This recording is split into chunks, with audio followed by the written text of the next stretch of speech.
la célébration des rameaux, ce qui est vraiment étonnant, c'est on passe de la joie exultante avec cette entrée solennelle et joyeuse à la tristesse du tombeau.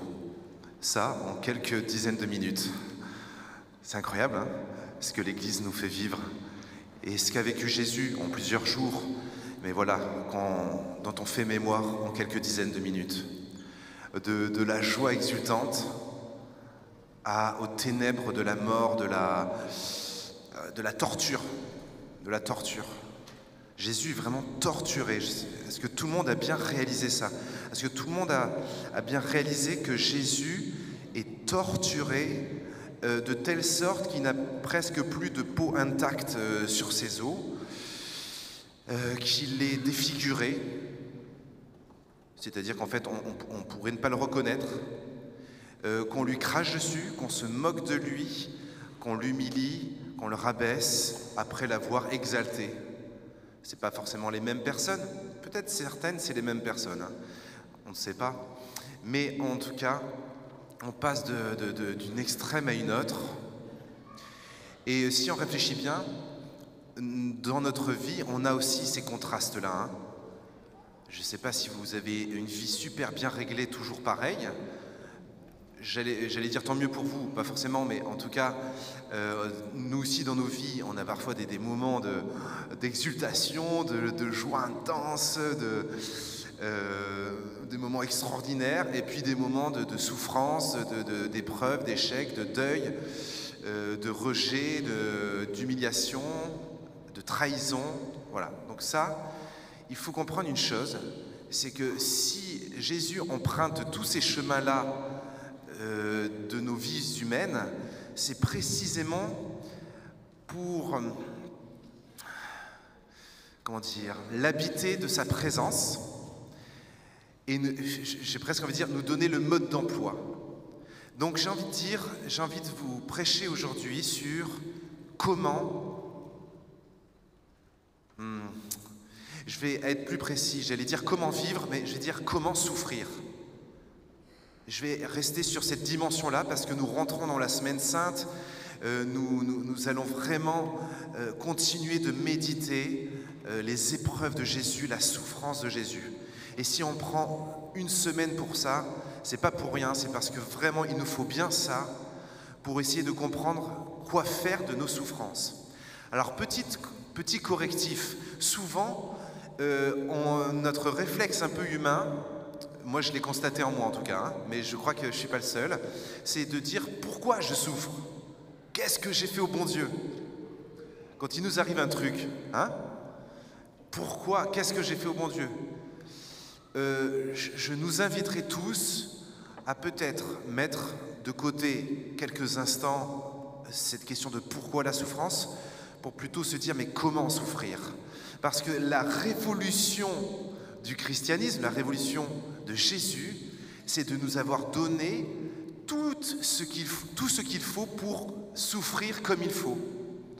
Il ne nous a pas ôté la souffrance, il n'a pas réglé le problème de la souffrance. Pif, paf, pouf, merci pour la bouffe, c'est réglé. Non, il nous a plutôt donné comment souffrir. Et c'est finalement sacrément astucieux. De toute façon, la souffrance, il ne pouvait pas la supprimer du jour au lendemain parce que c'est le conséquence du péché. Et tant qu'il y a péché, il y a souffrance.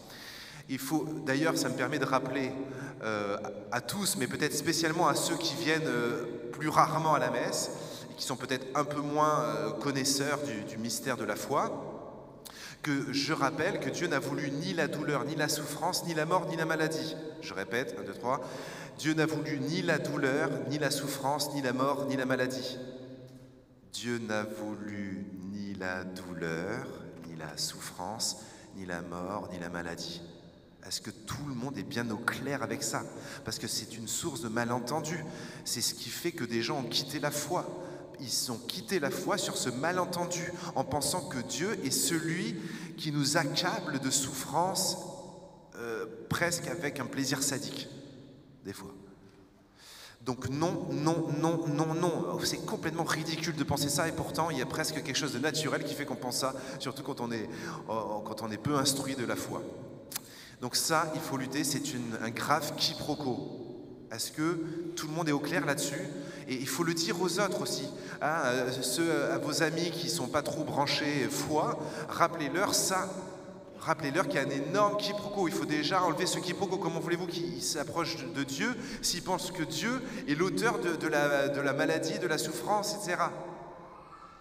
Voilà, bon. Mais par contre, alors on pourrait se dire, Dieu pourrait au moins expliquer pourquoi il y a tout ça. Avec Jésus, il y a une espèce de sobriété qui fait qu'il ne nous fait pas des longs discours sur la souffrance. Il nous indique le chemin, il nous montre comment souffrir. Je répète, la question, c'est pas pourquoi souffrir, c'est comment souffrir. C'est pas pourquoi, c'est comment souffrir. On a le mode d'emploi de la souffrance chez les chrétiens, et je tiens à faire mon cocorico, il n'y a aucune autre religion qui est capable de nous donner ce mode d'emploi. Aucune autre religion, cherchez pas. Et désolé s'il y a des gens peut-être d'autres religions, mais il n'y a aucune religion, aucune révélation apte à nous dire comment souffrir. Il n'y a que le Christ, il n'y a que la révélation en Jésus-Christ. Jésus nous dit les souffrances. Alors, les souffrances et les conséquences du péché, j'ai dit juste avant.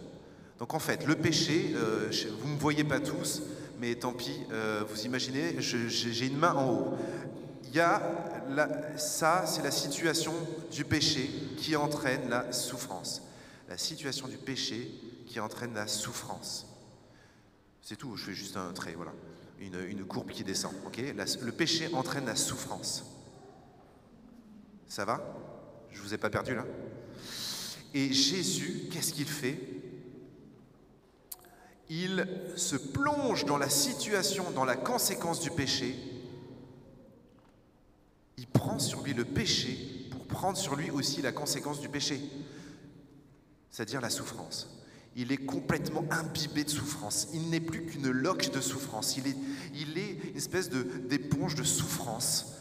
Déjà à Gethsémani, où il révèle à certains mystiques, c'est l'endroit où il a le plus souffert. On pourrait s'attendre que c'est quand on le frappe et qu'on déchire sa peau et qu'on lui met une couronne d'épines et qu'on tape dessus et qu'on lui crache dessus et qu'on le cloue. On pourrait penser que c'est ça, non? Jésus dit, le moment où j'ai le plus souffert, c'est l'agonie à Gethsémani, parce que là, je voyais toutes les âmes qui s'en foutraient complètement. Bon, il n'a pas dit comme ça, mais c'est pour que vous reteniez. Et c'est toutes les âmes qui s'en ficheraient, qui sont contre-ficherées de mon salut.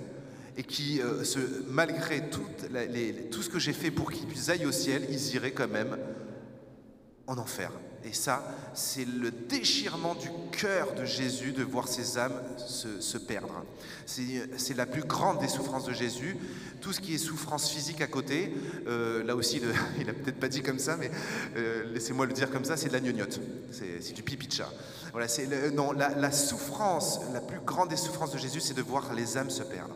Et donc, Dieu en Jésus prend le péché, prend les conséquences du péché sur lui. Il n'est plus qu'une loque de souffrance atroce et abominable. Il ne ressemble plus à rien. Et de ces ténèbres-là, il vient en faire surgir une source de lumière. Donc en fait, il vient convertir la souffrance. Il vient il vient transformer la souffrance de telle sorte que la souffrance n'est plus une condamnation, mais la souffrance devient un lieu de rédemption. C'est par ces meurtrissures que nous sommes guéris, dit saint Paul. C'est par ces meurtrissures que nous sommes guéris. C'est par ces meurtrissures que nous sommes guéris. On peut dire ça ensemble? C'est par ces meurtrissures que nous sommes guéris. Encore une fois, c'est tellement beau. C'est par ces meurtrissures que nous sommes guéris. Et une dernière fois, pour que ça s'imprime dans notre cœur. C'est par ces meurtrissures que nous sommes guéris. Et donc maintenant, je réponds à la question et je termine tout doucement. Comment souffrir? Eh bien, en associant la moindre de nos souffrances, le moindre de nos tracas, en les offrant au Seigneur. Je pleure des fois en pensant qu'on a passé des décennies dans notre histoire de l'Église à oublier d'enseigner ça aux chrétiens. Et je pense que c'est aussi pour ça que les églises se sont vidées. On a oublié d'enseigner l'enseignement de toujours, qui est quoi faire de nos souffrances. Toutes nos vies vont être frappées par la souffrance. Il n'y a pas une vie qui échappe, chers enfants. Il y a plein d'enfants, ça fait trop plaisir. J'espère qu'on a été clair avec vous. Hein. Vous allez souffrir si ça n'a pas déjà été fait. Vous allez vous manger de la souffrance bien comme il faut, tous, physique, morale, de tout genre. On va tous en baver. Et même quand on n'en bave pas, qu'on pense avoir une situation à peu près cool, on a une voiture, une maison, un couple qui tient à peu près la route, un métier qui nous plaît à peu près, il n'y a rien à faire, il y a une espèce de soif, de lassitude qui fait que seul Dieu comble notre cœur. Et donc tout notre tracas, même un petit mot de tête, un petit rhume, et ça je m'adresse aux plus jeunes d'entre vous qui avez bonne santé et vous êtes juste touchés parfois par une gastro, un rhume ou que sais-je, ou une douleur parce que vous êtes cassé la figure au foot ou en galopant dans les collines. Eh bien, tous ces petits tracas, nous les chrétiens, nous savons que dès que nous les offrons au Seigneur, ça devient fécond, c'est-à-dire ça porte un fruit de rédemption pour nous-mêmes et pour le monde. Nous sommes associés à tout ce que nous venons de contempler, c'est-à-dire Jésus qui nous sauve, eh bien nous sommes associés à Jésus, si bien que nous aussi, on pourrait presque dire, allez, je vais le dire, des co-rédempteurs. C'est-à-dire nous sommes associés à la rédemption, c'est-à-dire le Jésus n'est pas seulement lointain en disant je vous sauve comme ça de loin, il nous associe, il nous dit mais vous savez toutes les fois vous souffrez mes enfants et toutes les fois vous m'offrez ces souffrances, vous participez à la rédemption du monde, à la rédemption des âmes, à votre propre âme déjà, parce qu'il y a déjà du boulot pour votre propre âme. Et donc tout ce que vous offrez, tout ce que vous vivez de désagréable, si vous me l'offrez, moi j'en fais quelque chose, j'en fais une pluie de grâce. Et je peux vous dire que pour avoir croisé ces derniers temps, notamment parce que je suis un peu en vadrouille, là, je suis habituellement en Normandie, et là j'étais un peu en vadrouille, et bien pour avoir croisé pendant ces derniers jours plusieurs âmes de souffrance, c'est-à-dire qu'ils souffrent tout le temps. Tout le temps, ça souffre, ça souffre, ça souffre. Des souffrances atroces, hein, des fois des crises, voilà. Eh bien, ce sont des âmes très chrétiennes, elles offrent leur souffrance, mais c'est incroyable parce qu'elles rayonnent d'une joie et d'un truc que n'ont pas les gens qui n'ont pas ces souffrances-là. C'est fou, hein? Mais pourquoi? Parce qu'elles ont le bon mode d'emploi, elles savent quoi faire du moindre tracas, du moindre souci. Et si nous convertissions toutes nos râleries en action de grâce, comme Job qui dit « Le Seigneur a donné, le Seigneur a repris, que le nom du Seigneur soit... » béni, il y en a qui connaissent, je répète, Job disait « le Seigneur a donné », c'est-à-dire il nous a gâtés, le Seigneur a repris, c'est-à-dire il fait que la vie n'est pas toujours simple, que le nom du Seigneur soit... Voilà, il faut qu'on soit dans cette mentalité d'accueil et d'acceptation et d'offrande de nous-mêmes. Voilà tout ce que je nous souhaite en entrant dans cette semaine sainte, c'est de vraiment réfléchir quelques instants. Je vous invite vraiment à réfléchir quelques instants. Qu'est-ce que vous pourriez offrir? À mon avis, il n'y a pas beaucoup de gens qui n'ont rien à offrir. Hein. Quel tracas, quel souci, quelle angoisse, quelle peur, quelle tristesse, quelle colère, quel trait de caractère que vous avez du mal à régler, on va dire. Quelle bizarrerie psychologique. Vous avez des manies, vous avez des manies, des trucs bizarres. Vous avez des pensées bizarres. Vous avez des douleurs, tout ça. Faites un petit peu, s'il vous plaît, pendant ces quelques instants de silence. Vous pouvez fermer les yeux quelques instants. Regardez dans votre cœur, dans votre vie, tout ce qui cloche, tout ce qui vous fait pleurer, tous vos chagrins. Regardez-les, regardez. Fermant les yeux, regardez vos lassitudes,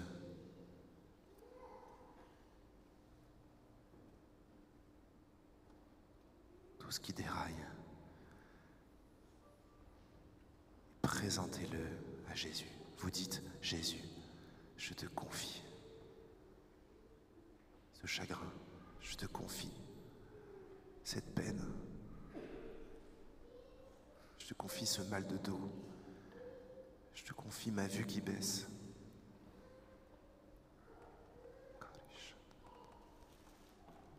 Je te l'offre, parce que toi t'as souffert. Je te l'offre. Tout est à toi. Je t'aime.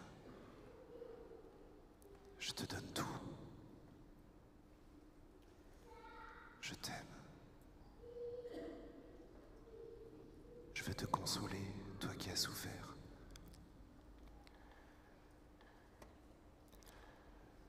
Je ne veux plus râler de mes souffrances. Je ne veux plus râler de mes souffrances. Je veux te les présenter et te les offrir. Fais-en ce qu'il te plaît.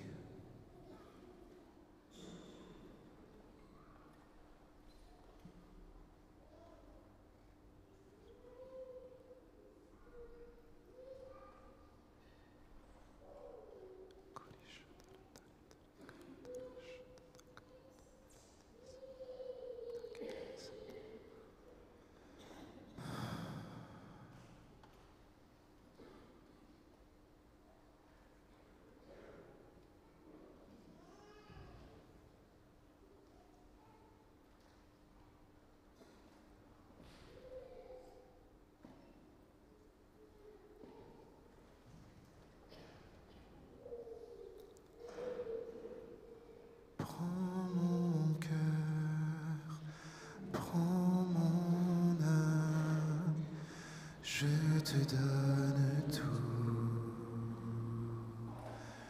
Prends ma vie, me